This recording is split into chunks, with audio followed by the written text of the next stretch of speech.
Entramos en la tercera parte del manual, que se denomina los presupuestos procesales. Tema 6. Los presupuestos procesales del órgano jurisdiccional. Primera parte: jurisdicción y competencia objetiva. Parte 1. Los presupuestos procesales, concepto y clases. En el proceso penal es necesario que las partes cumplan con determinados presupuestos procesales que son requisitos previos al proceso, sin cuyo cumplimiento no puede válidamente instaurarse ni puede el juez entrar en el examen jurídico material de la pretensión, es decir, no puede dictar una sentencia de fondo. Estos requisitos formales de obligada observancia en el momento del ejercicio del derecho de acción y de la sentencia condicionan la admisibilidad de la pretensión. Sin su concurrencia, el juez no puede entrar a examinar la pretensión, la cual ha de quedar imprejuzgada, debiendo pronunciar una sentencia absolutoria en la instancia que, por carecer de los efectos materiales de la cosa juzgada, posibilita el ejercicio de la acción e interposición de la misma pretensión en un ulterior proceso declarativo.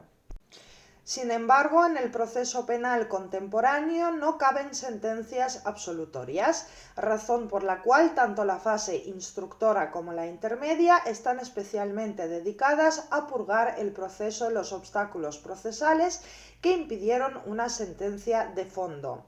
Tales presupuestos procesales, que han de ser observados en todas y cada una de las instancias, pueden ser sistematizados en presupuestos del órgano jurisdiccional, de las partes y del objeto procesal. Los presupuestos del órgano jurisdiccional son la jurisdicción y la competencia objetiva territorial y funcional. Los de las partes son la capacidad para ser parte y de actuación procesal, la representación y la postulación procesal.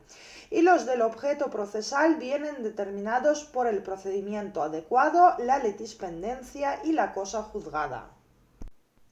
Parte 2. Órganos jurisdiccionales penales.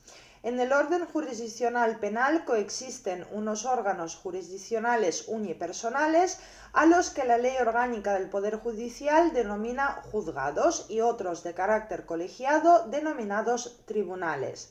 Son órganos jurisdiccionales unipersonales los juzgados de paz, juzgados de instrucción y centrales de instrucción, juzgados de violencia sobre la mujer, juzgados de lo penal y centrales de lo penal, y juzgados de menores y central de menores. Y por otra parte son órganos colegiados las audiencias provinciales con o sin jurado, tribunales superiores de justicia, audiencia nacional, sala de apelación de la audiencia nacional y por último el Tribunal Supremo. Al orden jurisdiccional penal pertenecen también los juzgados de vigilancia penitenciaria y el Juzgado Central de Vigilancia Penitenciaria, que tienen como misión la aplicación de la Ley General Penitenciaria y de modo especial revisar la relación administrativa de los presos con la dirección del centro penitenciario y el régimen de sanciones de la población reclusa. Por último, de la responsabilidad penal contra autoridades militares aforadas al Tribunal Supremo, conoce la Sala Quinta o de lo militar. Parte 3. La jurisdicción. La jurisdicción es una manifestación de la soberanía del Estado entendida como el otorgamiento por la Constitución a los tribunales españoles de la potestad de juzgar y hacer ejecutar lo juzgado, es decir, de ejercer sobre determinadas personas y en relación con determinados comportamientos delictivos uno de los poderes del Estado, sometiéndolas en caso de derecho penal al jus puniendi que la ley le atribuye. La jurisdicción tiene carácter previo a la competencia y no puede ser confundida con ella. La competencia supone atribuir a unos determinados órganos jurisdiccionales el conocimiento de una cierta clase de asuntos de forma prevalente a otros órganos jurisdiccionales, pero a todos ellos le ha sido reconocida previamente la jurisdicción. La determinación del ámbito del conocimiento del orden jurisdiccional penal exige atender a tres criterios diferentes. 1. Se hace necesario precisar el ámbito objetivo interno sobre el que opera la jurisdicción penal. Estos son límites objetivos. 2. Efectuar un examen acerca del ámbito de atribuciones de la jurisdicción española desde el punto de vista internacional. Estos son límites territoriales. Y 3. Analizar los supuestos de inviolabilidad o inmunidad de la que gozan determinadas autoridades. Estos son límites subjetivos. Veamos, pues, en qué consiste cada uno de dichos límites. Apartado 1. Límites objetivos. Los órganos judiciales integrantes del orden penal extienden su conocimiento a los procesos de índole penal que se lleven a cabo para el enjuiciamiento de aquellos comportamientos tipificados en el Código Penal y leyes penales especiales y que hayan sido realizadas dentro de la jurisdicción del Estado español. Se exceptúan del conocimiento en los tribunales ordinarios los hechos ilícitos constitutivos de delito que correspondan a la jurisdicción militar, que conforma la única jurisdicción especial que constitucionalmente legitima su subsistencia siempre y cuando limite su actuación al ámbito estrictamente castrense. Apartado 2. Límites territoriales. Letra A. Fuero territorial. Al constituir la jurisdicción una emanación de la soberanía popular, su extensión viene determinada por el territorio mismo. Por tanto, en atención al principio de territorialidad, en el orden penal corresponderá a la jurisdicción española el conocimiento de las causas por delitos y faltas cometidos en el territorio español o cometidos a bordo de buques o aeronaves españoles sin perjuicio de lo previsto en los tratados internacionales en la que España sea parte. Letra B. Fueros extraterritoriales. La Ley Orgánica del Poder Judicial contempla 3 fueros extraterritoriales. El primero es el fuero de la nacionalidad. De conformidad con el principio de nacionalidad, nuestros juzgados y tribunales penales también podrán conocer de delitos tipificados en nuestro ordenamiento penal, pero cometidos fuera del territorio nacional, cuando los penalmente responsables fueren españoles o extranjeros que hubieran adquirido la nacionalidad española con posterioridad a la comisión del hecho y concurrieren los siguientes requisitos. 1. Que el hecho sea punible en el lugar de ejecución, salvo que, en virtud de un tratado internacional o de un acto normativo de una organización internacional de la que España sea parte, no resulte necesario dicho requisito. 2. Que el ofendido o el Ministerio Fiscal interpongan querella ante los tribunales españoles. Y 3. Que el presunto autor del hecho delictivo no hubiera sido absuelto, indultado o penado en el extranjero o en este último supuesto no haya cumplido condena. Si solo la hubiera cumplido en parte, se le tendrá en cuenta para rebajar proporcionalmente la que le corresponda. Son requisitos que tienen por finalidad evitar la infracción del non bis in idem y que se aplican también a los demás fueros extraterritoriales. El segundo fuero es el de la tutela estatal. La extraterritorialidad de la comisión del delito y con independencia de la nacionalidad de su presunto autor atribuye a la jurisdicción española el conocimiento de los más graves delitos contra el Estado o la corona, rebelión y sedición, falsificación de la firma o estampilla reales, del sello del Estado, de las firmas de los ministros y de los sellos públicos u oficiales, falsificación de moneda española, así como cualquier otra falsificación que perjudique directamente el crédito o interés del Estado, atentados contra autoridades o funcionarios públicos españoles, delitos cometidos por funcionarios públicos en el extranjero, contra el control de cambios, entre otros. Y el tercer fuero es el de la jurisdicción universal.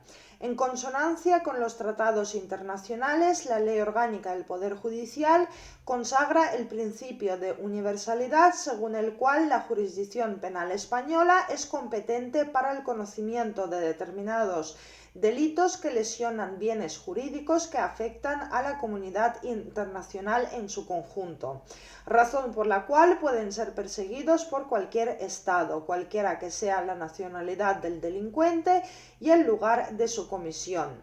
Con la modificación del artículo 23 de la Ley Orgánica del Poder Judicial por la Ley Orgánica 1/2014, se ha producido un cambio en la regulación y planteamiento de la justicia universal, que podemos sintetizar de la siguiente manera. Primero, se amplía la lista de delitos que, cometidos fuera del territorio nacional, son susceptibles de ser perseguidos por la jurisdicción española.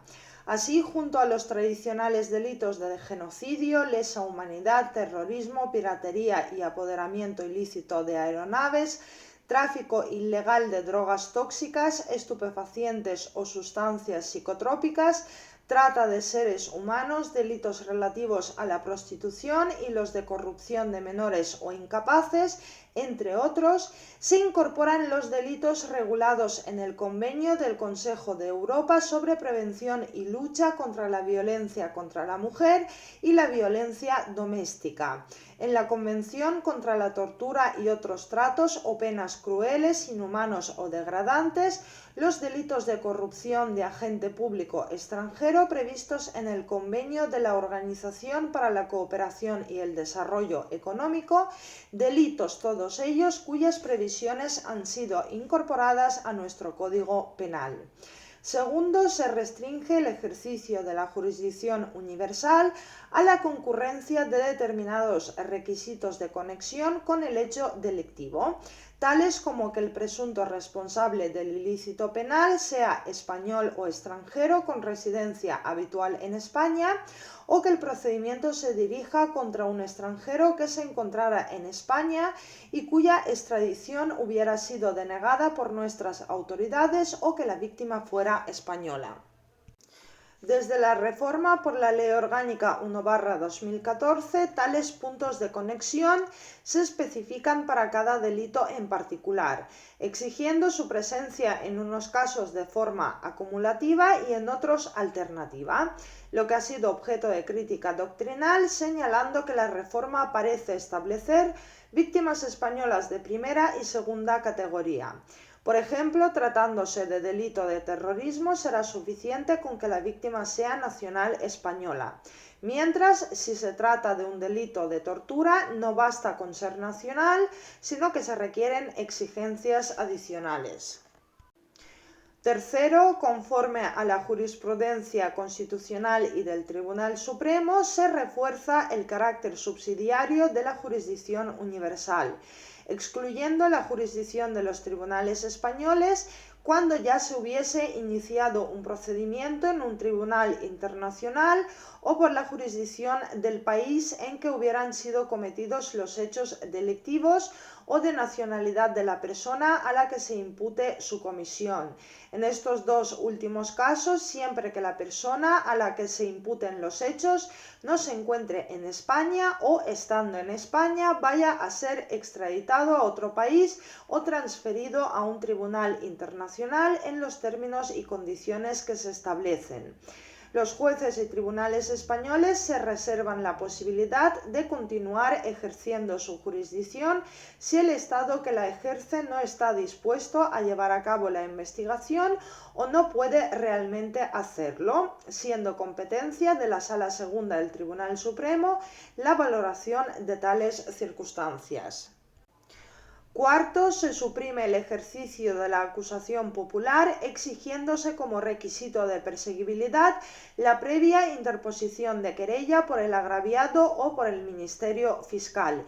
Y quinto, la Ley Orgánica 1/2014 ordena el sobreseimiento de las causas que en el momento de la entrada en vigor de esta ley se encuentren en tramitación por los delitos a los que se hace referencia en la misma, hasta que no se acredite el cumplimiento de los requisitos en ella establecidos. Apartado 3. Límites subjetivos. El principio general establecido en la Ley Orgánica del Poder Judicial, según el cual los jueces y tribunales del orden penal conocen de todas las causas criminales que se susciten en territorio español en relación con cualquier persona. Admite excepciones en atención a la inviolabilidad de la que gozan determinadas personas, tanto nacionales como extranjeras. Gozan de la prerrogativa de la inviolabilidad las siguientes personas: el rey de forma absoluta, diputados y senadores por las opiniones manifestadas en el ejercicio de sus funciones y durante el período de su mandato, diputados del Parlamento Europeo, parlamentarios de las comunidades autónomas en los términos de sus estatutos de autonomía, defensor del pueblo y sus adjuntos por las opiniones que efectúen en el ejercicio de sus funciones. Y por último, magistrados del Tribunal Constitucional por las opiniones expresadas en el ejercicio de sus funciones. Asimismo, el artículo 21.2 de la Ley Orgánica del Poder Judicial reconoce inmunidad de jurisdicción a los extranjeros establecidos en normas de derecho internacional público, es decir, los jefes de Estado extranjeros, diplomáticos, miembros de la OTAN, etc. Cuarta parte, competencia objetiva. La competencia objetiva es el conjunto de normas procesales que delimitan entre los diversos órganos judiciales cuál es el competente para el conocimiento de un proceso penal en primera o única instancia, lo cual se efectúa mediante tres criterios: el de la gravedad del hecho punible, el de la materia y el de las personas. Apartado 1. El criterio de la gravedad del hecho punible. Delitos leves.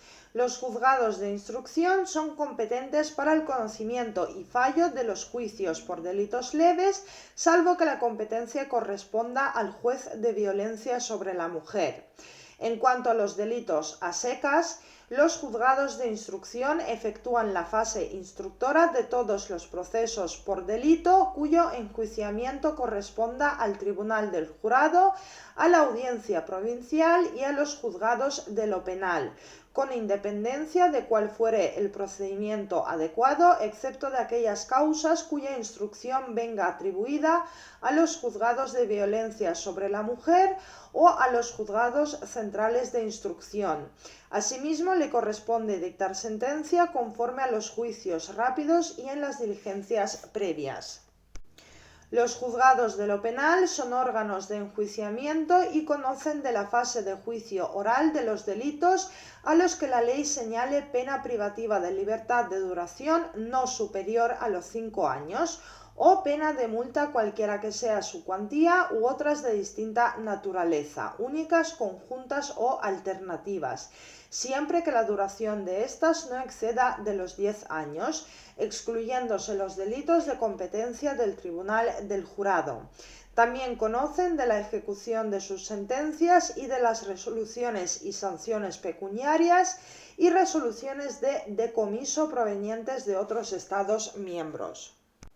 Las audiencias provinciales conocen de las causas por delito sancionado con pena privativa de libertad superior a 5 años o no privativa superior a 10, para determinar si la competencia objetiva en atención a la gravedad del hecho corresponde a los juzgados de lo penal o a las audiencias provinciales, habrá de atenderse al criterio de la pena en abstracto.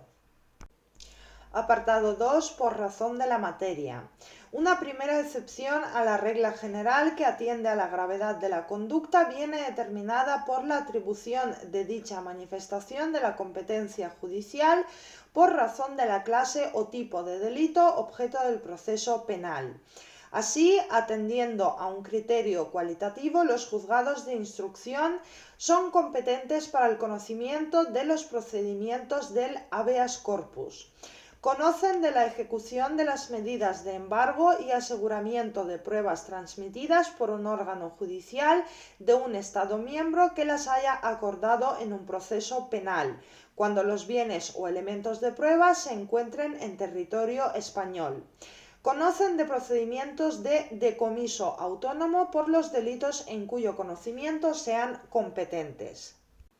y conocen de la autorización del internamiento de extranjeros en los centros de internamiento, así como del control de la estancia de estos en los mismos y en las salas de inadmisión de fronteras.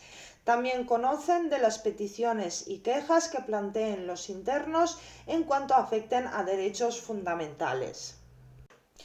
Por su parte, los juzgados centrales de instrucción, con jurisdicción en toda España y sede en Madrid, son competentes para el conocimiento de la instrucción de las causas por delito cuyo enjuiciamiento corresponde a la Sala de lo Penal de la Audiencia Nacional o a los juzgados centrales de lo penal, y tramitación de los expedientes de ejecución de las órdenes europeas de detención y entrega, así como de los expedientes de extradición pasiva.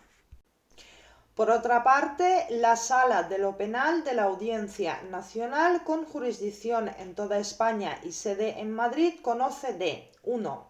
Las causas por los siguientes delitos castigados con penas privativas de libertad de duración superior a los 5 años o no privativas superior a los 10, y en caso contrario corresponde a los juzgados centrales de lo penal.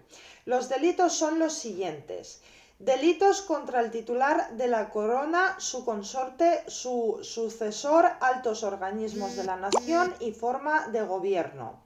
Falsificación de moneda y fabricación de tarjetas de crédito y débito falsas y cheques de viajeros falsos, siempre que sean cometidos por organizaciones o grupos criminales.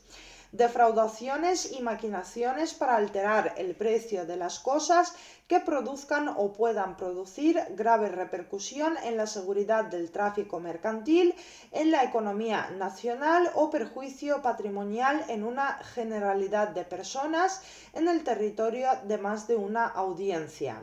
Tráfico de drogas o estupefacientes, fraudes alimentarios y de sustancias farmacéuticas o medicinales, siempre que sean cometidos por bandas o grupos organizados y produzcan efectos en lugares pertenecientes a distintas audiencias. Y por último, delitos cometidos fuera del territorio nacional, cuando conforme a las leyes o tratados corresponda su enjuiciamiento a los tribunales españoles. 2. Conocen de los procedimientos penales iniciados en el extranjero, de la ejecución de las sentencias dictadas por los tribunales extranjeros o del cumplimiento de la pena de prisión, cuando en virtud de un tratado internacional corresponda a España la continuación de un procedimiento penal iniciado en el extranjero, la ejecución de una sentencia penal extranjera o el cumplimiento de una pena o medida de seguridad privativa de libertad. 3. De las cuestiones de cesión de jurisdicción en materia penal derivadas del cumplimiento de tratados internacionales en los que España sea parte. Y 4. De los procedimientos de decomiso autónomo. Por otra parte, los juzgados de violencia sobre la mujer, creados por la Ley Orgánica 1/2004 de medidas de protección integral contra la violencia de género, conocen de las siguientes materias: de la instrucción de los procesos penales por los delitos recogidos en los títulos del Código Penal relativos al homicidio, aborto, lesiones al feto, delitos contra la libertad, contra la integridad moral, contra la libertad e indemnidad sexuales, contra la intimidad y el derecho a la propia imagen, contra el honor o cualquier otro delito cometido con violencia o intimidación, siempre que se hubieran cometido contra quien sea o haya sido su esposa o mujer, que esté o haya estado ligada al autor por análoga relación de afectividad, aún sin convivencia, así como de los cometidos sobre los descendientes propios o de la esposa o conviviente, o sobre los menores o personas con la capacidad modificada judicialmente que con él convivan o que se hallen sujetos a la patria potestad, tutela, curatela, acogimiento o guarda de hecho de la esposa o conviviente, cuando también se haya producido un acto de violencia de género. De la instrucción de los procesos para exigir responsabilidad penal por cualquier delito contra los derechos y deberes familiares, cuando la víctima sea alguna de las personas señaladas en el apartado anterior, de la adopción de las órdenes de protección a las víctimas sin perjuicio de las competencias atribuidas al juez de guardia, del conocimiento y fallo de los delitos leves que le atribuya la ley cuando la víctima sea alguna de las personas enunciadas, de la instrucción de los procesos para exigir responsabilidad penal por el delito de quebramiento previsto y penado en el artículo 468 del Código Penal, cuando la persona ofendida por el delito, cuya condena, medida cautelar o medida de seguridad se haya quebrantado, sea o haya sido su esposa o mujer, que esté o haya estado ligada al autor por análoga relación de afectividad, aun sin convivencia, así como los descendientes propios o de la esposa o conviviente, o sobre los menores o personas con discapacidad modificada judicialmente que con él convivan o que se hallen sujetos a la patria potestad, tutela, curatela, acogimiento o guarda de hecho de la esposa o conviviente. Por otra parte, los juzgados centrales de lo penal, con sede en Madrid y jurisdicción por toda España, tienen la misma competencia que los juzgados de lo penal, pero en relación con los delitos cuyo conocimiento se atribuye a la Audiencia Nacional. Los juzgados de menores son competentes para el enjuiciamiento de los hechos tipificados como delitos en el Código Penal o leyes penales especiales cometidos por mayores de 14 y menores de 18 años y de la responsabilidad civil derivada de los mismos. El Juzgado Central de Menores, con jurisdicción por toda España y sede en Madrid, extiende su competencia objetiva a los delitos de terrorismo. Corresponderá igualmente la competencia para conocer de los delitos cometidos por menores en el extranjero cuando, conforme al artículo 23 de la Ley Orgánica del Poder Judicial y Tratados Internacionales, corresponde su conocimiento a la jurisdicción española. Por último, en el ámbito de la audiencia provincial o de los tribunales competentes por razón de aforamiento del investigado, se constituye el Tribunal del Jurado, cuya competencia objetiva aparece reducida al conocimiento de los siguientes delitos: muy graves, el homicidio; delitos contra el libre ejercicio de los derechos fundamentales, estos son delitos de allanamiento de morada y amenazas; delitos contra el patrimonio social y el incumplimiento de deberes cívicos, esto es omisión del deber de socorro; y los delitos cometidos por funcionarios, esto es infidelidad de la custodia de presos y documentos, el cohecho y algunos delitos de malversación de caudales públicos, los delitos de fraude, exacción ilegal, negociación prohibida y tráfico de influencias. Apartado 3. Por razón de las personas, los aforamientos. La segunda de las excepciones a la aplicación de la regla general de distribución de competencia objetiva viene constituida por los supuestos legales de aforamientos de determinadas personalidades a determinados órganos judiciales. En nuestro ordenamiento se prevén, entre otros, los siguientes aforamientos. 1. Audiencias provinciales. Son competentes para el enjuiciamiento de los delitos cometidos en el ejercicio de sus funciones por los miembros de las fuerzas y cuerpos de seguridad del Estado, policías autonómicas y locales, aun cuando se trate de procesos por delitos menos graves. La instrucción sigue atribuida a los jueces de instrucción. 2. Salas de lo civil y penal de los Tribunales Superiores de Justicia. Culminan la organización judicial de la comunidad autónoma sobre cuyo territorio extienden su jurisdicción. Son competentes para la instrucción y fallo de las causas penales contra jueces, magistrados y miembros del Ministerio Fiscal, por delitos o delitos leves cometidos en el ejercicio de su cargo en la comunidad autónoma, siempre que esta atribución no corresponda al Tribunal Supremo, así como para el conocimiento de las causas penales que los estatutos de autonomía reservan al conocimiento de los Tribunales Superiores de Justicia. Para la instrucción de dichas causas se designará de entre los miembros de la sala, conforme a un turno preestablecido, un instructor que no formará parte de la misma para enjuiciarla. Y 3. Sala Segunda de lo Penal del Tribunal Supremo. Es competente para la instrucción y enjuiciamiento de todas las causas seguidas contra los siguientes aforados: presidente del Gobierno, presidentes del Congreso y del Senado, presidente del Tribunal Supremo y del Consejo General del Poder Judicial, presidente del Tribunal Constitucional, miembros del Gobierno, diputados y senadores, vocales del Consejo General del Poder Judicial, magistrados del Tribunal Constitucional y del Tribunal Supremo, presidente de la Audiencia Nacional y de cualquiera de sus salas y de los tribunales superiores de justicia, magistrados de la Audiencia Nacional o de un Tribunal Superior de Justicia, fiscal general del Estado, fiscales de sala del Tribunal Supremo y, por último, presidente y consejeros del Consejo del Estado y defensor del pueblo.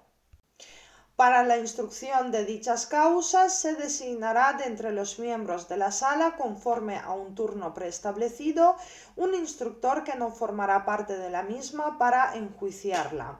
La Sala Especial del Tribunal Supremo es competente para conocer de las causas contra los presidentes de sala o contra los magistrados de una sala cuando sean juzgados todos o la mayor parte de ellos.